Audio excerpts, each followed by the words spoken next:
1001%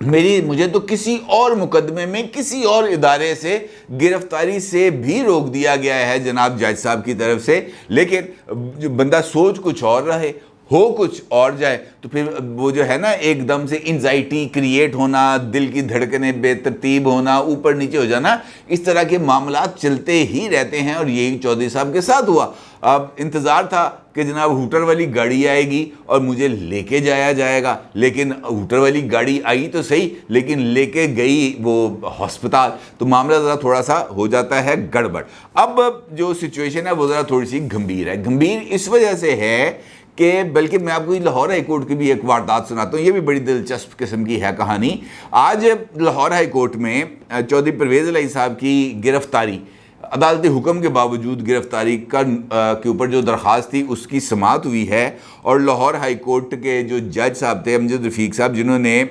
اس case کی پہلے سماعت بھی کی تھی اور چودھری پرویز الہی صاحب کو ریلیف دیا تھا، انہی کی عدالت میں یہ سماعت تھی۔ اب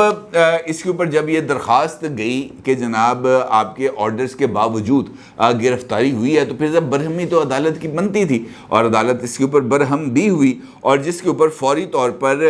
جو ہائی کورٹ کے جج صاحب تھے انہوں نے D I G operations Lahore police Ali Nasir Rizvi اور ڈی آئی جی انویسٹیگیشن سمیت دیگر افسران کو عدالت میں طلب کیا کہ جناب آؤ اور آ کر یہاں پر جواب دو۔ چودھری پرویز الہی صاحب کی باحفاظت گھر تک پہنچانے کے حکم کی خلاف ورزی پر چودھری پرویز الہی صاحب کی اہلیہ کیسرا الہی نے توہین عدالت کی درخواست کو دائر کیا تھا۔ مقررہ وقت 11 بجے کا ٹائم دیا گیا کہ جناب آپ لوگ پیش ہوں۔ مقررہ وقت پر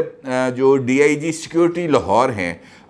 کامران عادل صاحب، وہ عدالت میں پیش ہوئے، جس پر امجد رفیق صاحب نے ان سے پوچھا کہ جناب آپ تو اس کیس میں فریق ہی نہیں ہیں، تو اسے تحقیق لینا آئے ہو، جس پر کامران عادل نے ان کو بتایا کہ جناب مجھے تو یہ پتہ لگا تھا کہ آپ نے بلایا ہے، لہٰذا میں یہاں پر آ گیا ہوں، کہ مجھے بتایا کہ آپ لے آئے بندے کو، انہوں نے کہا جناب مجھے انہوں نے پیغام دیا کہ جناب آپ نے بلایا، میں حاضر ہو گیا، جس پر جو امجد رفیق صاحب ہیں انہوں نے 2 بجے تک تمام پولیس افسران سے جواب طلب کرتے ہوئے ان کو طلب کر لیا۔ پھر ان کو بتایا گیا کہ جناب آئی جی پنجاب صاحب کدھر ہیں، تو ان کو یہ بتایا گیا کہ جناب آئی جی صاحب اس وقت بلوچستان کے دورے پر ہیں۔ ان سے پوچھا کہ جی ڈی آئی جی صاحب کدھر ہیں، انہوں نے کہا جی وہ بھی نال بلوچستان گیا ہے نہیں۔ انہوں نے کہا جناب یہ جو ڈی آئی جی آپریشن ہے یہ کدھر ہیں، انہوں نے کہا جناب یہ بھی کوئٹہ۔ انہوں نے کہا جناب سی سی پی ہو، انہوں نے کہا جناب وہ کسی جو ہے وہ آؤٹ آف اسٹیشن ہے، وہ بھی پیش نہیں ہو سکتے۔ تو انہوں نے کہا جناب یہ کب تک پیش ہوں گے، انہوں نے کہا جناب کوئٹہ گئے ہیں، بدو ملی نہیں گئے کہ ساتھ ہی بیٹھ کے آئیں گے، یہ ذرا آمد و رفت میں تھوڑا سا ٹائم لگے گا۔ اور بتایا یہ جا رہا ہے کہ یہ جو ٹائم جو مانگا گیا ہے پولیس افسران کی طرف سے، یہ اس وجہ سے مانگا گیا ہے کہ امجد رفیق صاحب کا بتایا یہ جا رہا ہے، مجھے یہ اس کی نہیں ہے، لیکن بتایا یہ گیا ہے کہ جناب امجد رفیق صاحب جو ہیں جسٹس امجد رفیق صاحب، یہ پرنسپل سیٹ پر آج ان کا آخری دن ہے، اور اس کے بعد ان کی جو ڈیوٹی ہے وہ لگ گئی ہے ملتان بینچ میں، Lahore high court Multan bench. اس کے بعد اب یہ کچھ عرصہ لاہور ہائی کورٹ کے ملتان بینچ میں فرائض انجام دیں گے، لہٰذا یہ جو کیس ہے اب یہ کسی اور جج صاحب کے پاس جائے گا اور وہاں پر یہ لوگ وہاں پر پیش ہوں گے۔ البتہ اسی سماعت کے دوران جو ہے وہ ان سے پوچھا گیا کہ چودھری پرویز الہی صاحب کو کے لیے یہ آرڈرز دیے گئے تھے کہ آپ نے ان کو باحفاظت گھر پہنچانا ہے، تو اس آرڈرز پر عمل درآمد کیوں نہیں کیا گیا؟ ان کو بتایا گیا کہ جناب ہم لوگ 40-50 گاڑیاں تھیں ہمارے آگے پیچھے، ہم جا رہے تھے، پولیس نے تقریباً 300 نقاب پوشوں نے ہمیں روکا، 300۔ یہ بات کون بتا رہے ہیں؟ یہ کیسرا الہی صاحبہ کے جو وکیل ہیں طاہر نصر اللہ وڑائچ صاحب، وہ یہ بتا رہے ہیں کہ کینال روڈ پر 300 نقاب پوشوں نے ہمیں روکا اور چودھری پرویز الہی صاحب کو اغوا کر لیا۔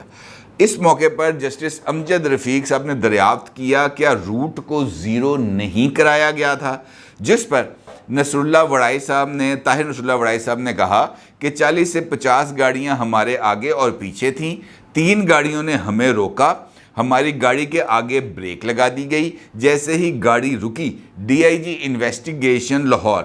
عمران کشور نے خود دروازہ کھولا اور لوگوں کو اشارہ کیا،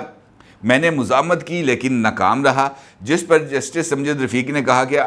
آپ نے دیکھا ان لوگوں کے پاس کوئی آرڈر تھا؟ کیا وہ لوگ پولیس کی وردی میں تھے؟ جس پر طاہر نصر اللہ نے کہا کہ یہ سارا کام 1 منٹ میں ہوا اور وہ تمام لوگ سول کپڑوں میں موجود تھے۔ ان جسٹس صاحب نے پوچھا کہ کیا آپ نے ان سے پوچھا کہ تم لوگوں کی یہ جرت کیسے ہوئی کہ کورٹ آرڈر کی موجودگی میں گرفتار کریں؟ تو جس پر نصر اللہ وڑائے صاحب نے کہا کہ جناب لطیف کھوسہ بوڑھے آدمی ہیں، وہ کیا مزاحمت کرتے؟ جس پر جسٹس امجد رفیق نے کہا کہ اپنے آپ کو جوان سمجھ رہے ہیں، آپ اپنے آپ کو جوان سمجھ رہے ہیں؟ جس پر کمرہ عدالت میں کہہ لگے۔ اگر آپ اس ساری تمہید پر غور کریں تو اس کے اندر ایک چیز ہے جو جج صاحب نے پوچھی۔ جج صاحب نے یہ پوچھا کہ کیا روٹ کو 0 نہیں کرایا گیا تھا؟ اور یہی بات اس کے اندر سب سے زیادہ اہم ہے۔ بھائی جان وہ ملزم ہیں،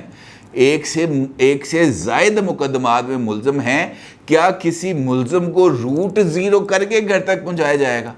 کیا یہ بات اب طے کر لی گئی ہے کہ عمران خان صاحب کو سپریم کورٹ آف پاکستان میں VVIP پروٹوکول دینے،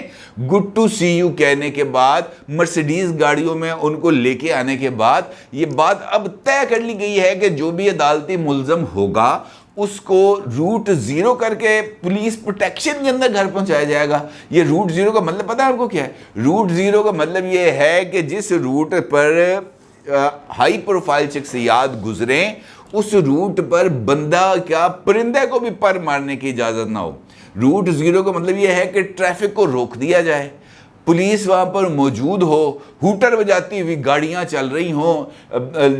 لوگ دائیں بائیں کھڑے ہوں، آدھے گھنٹے سے گرمی میں موجود ہوں، بل بلا رہے ہوں، کل بلا رہے ہوں، گالیاں بڑی بڑی نکال رہے ہوں، لیکن وہ کچھ نہ کر سکیں کیونکہ پولیس نے سڑک روکی ہو کہ یہاں سے شاہی سواری نے گزرنا ہے، وہ ہے روٹ 0۔ اب جج صاحب یہ سمجھ رہے ہیں کہ چودھری پرویز الہی صاحب اس وقت بھی کوئی سٹنگ چیف منسٹر ہیں پنجاب کے، ان کے لیے روٹ 0 ہونا چاہیے